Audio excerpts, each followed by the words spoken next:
ఒక్కసారి కొమ్మూరి గోల్డ్ కి కాల్ చేయండి. తాకట్లో ఉన్న మీ బంగారాన్ని విడిపించి మార్కెట్ ప్రైస్ కి వాళ్ళు కొనుక్కుని మిగతా డబ్బులు మీకు ఇచ్చేస్తారు. హాయ్, వెల్కమ్ టు మనం టీవీ. మనం ఉన్నది మన కోసం. నేను మీ జర్నలిస్ట్ మనోజ్. సో ఈరోజు వాళ్ళు బీఆర్ఎస్ ఎమ్మెల్యేలే ఆంధ్రజ్యోతి ప్రముఖంగా హైలైట్ చేసింది. సో పార్టీ ఫిరాయించినట్లు ఎవరైతే గూడెం మహిపాల్ రెడ్డి కావచ్చు, అరికెపూడి గాంధీ కావచ్చు, అండ్ ప్రకాష్ గౌడ్ కావచ్చు, వెంకట్రావు కావచ్చు, తెల్ల వెంకట్రావు, కృష్ణమోహన్ రెడ్లు పార్టీ మారినట్లు ఫిరాయించినట్లు ఆధారాలు లేవని స్పీకర్ గడ్డం ప్రసాద్ కుండ బదలు కొట్టారు. సో పత్రికల్లో వచ్చిన వార్తలు కావచ్చు, యూట్యూబ్ ఛానల్లో వచ్చిన లింకులు కావచ్చు, సో వీటిని వీడియోలను లింకులు సమర్పించారు. సో చట్ట ప్రకారం నిలబడే సాక్ష్యాధారాలు ఇవ్వలేదు మాకు.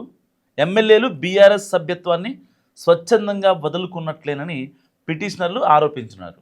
సో ఆ విషయాన్ని ప్రూవ్ చేయలేకపోయారు అన్నమాట.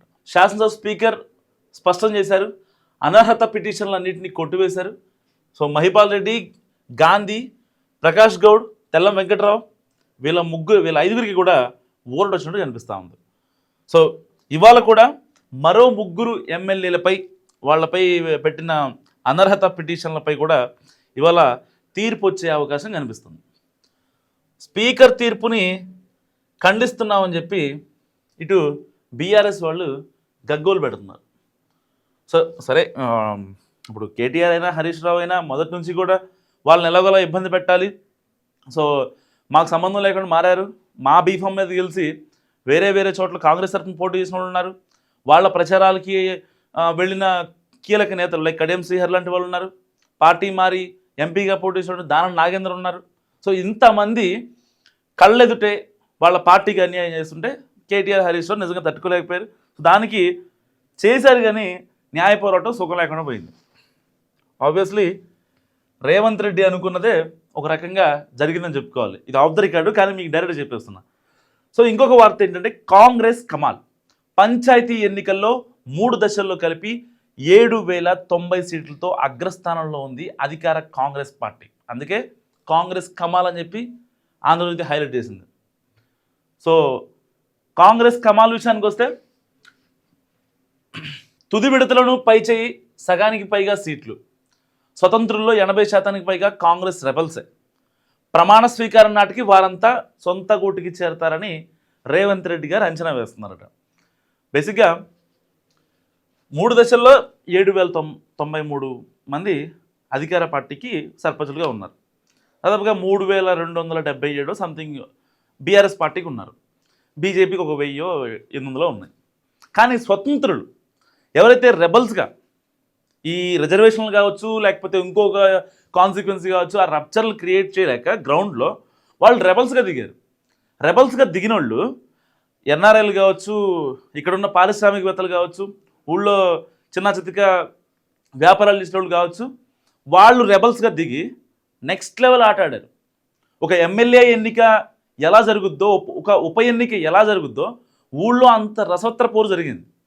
అలాంటి నేపథ్యంలో ఇప్పుడు ఆ రెబల్స్ ఎవరైతే ఉన్నారో వాళ్ళంతా ఇప్పుడు పనులు అవ్వాలంటే, అంటే గ్రౌండ్లో, అంటే వాళ్ళు పెట్టిన డబ్బులు మళ్ళీ సంపాదించుకోవడానికి కాదు, కొన్ని పనులు అవ్వాలంటే వాళ్ళకి లోకల్ ఎమ్మెల్యేగా లేకపోతే లోకల్ ఎంపీ కావచ్చు, సో ప్రభుత్వం సపోర్ట్ చాలా అవసరం. సో ఇలాంటి నేపథ్యంలో వాళ్ళు ఏం చేయాలి, ఇండిపెండెంట్గా ఉండి పోరాటాలు చేయలేరు కాబట్టి ఆబ్వియస్లీ కాంగ్రెస్ గుట్కి రావాలి. సో వాటిని కలిపితే ఇప్పుడు ఏదైతే స్వతంత్రులు ఉన్నారో వాళ్ళందరూ సొంత గూటికి వచ్చేస్తే 64% పంచాయతీలు కాంగ్రెస్ చేతికి వస్తాయి. సో 3,500 చోట్ల గెలుపుతో ఉనికి చాటుకుంది బీఆర్ఎస్. అండ్ 699 స్థానాల్లో బీజేపీ సాధించింది. సో బీఆర్ఎస్ బీజేపీ రెండింటికి వచ్చింది 33%. మిగిలిన స్థానాలన్నీ కూడా లెఫ్ట్ పార్టీలు ఇతరులే ఉన్నారు.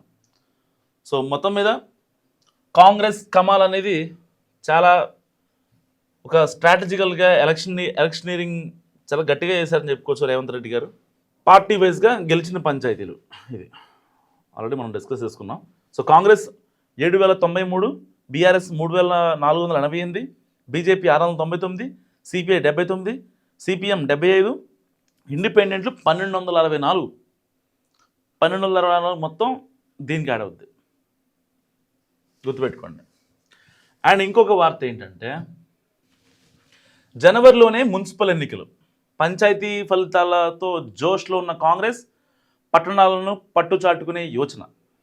అంటే ఇప్పుడు ఏ ఉప ఎన్నికైనా, మున్సిపల్ అయినా, లైక్ సర్పంచ్ అయినా, ఈ స్థానిక సంస్థలైనా, ఏ స్థానిక సంస్థల ఎలక్షన్స్ అయినా సరే అధికార పార్టీకి కొమ్ము కాస్తాయి అన్నదానికి ఇక్కడ కొంచెం డిఫరెంట్గా ఉంది వ్యవస్థ. ఒకవేళ ఇప్పుడు అధికారంలో కనుక బీఆర్ఎస్ పార్టీ ఉంటే నిజంగా కాంగ్రెస్కి ఇప్పుడు బీఆర్ఎస్కి వచ్చిన 3500 స్థానాలు కాంగ్రెస్ రాబట్టుకోలేకపోయేదేమో. అయినా సరే అంతో ఎంతో ఇప్పుడు దాదాపుగా 55% కాంగ్రెస్కే వచ్చాయంటే అది కేవలం అల్టిమేట్గా in and out credit Revanth Reddy గారికి ఇవ్వాల్సిందే. సో జనవరిలోనే మున్సిపల్ ఎన్నికలు ఉన్నాయంట.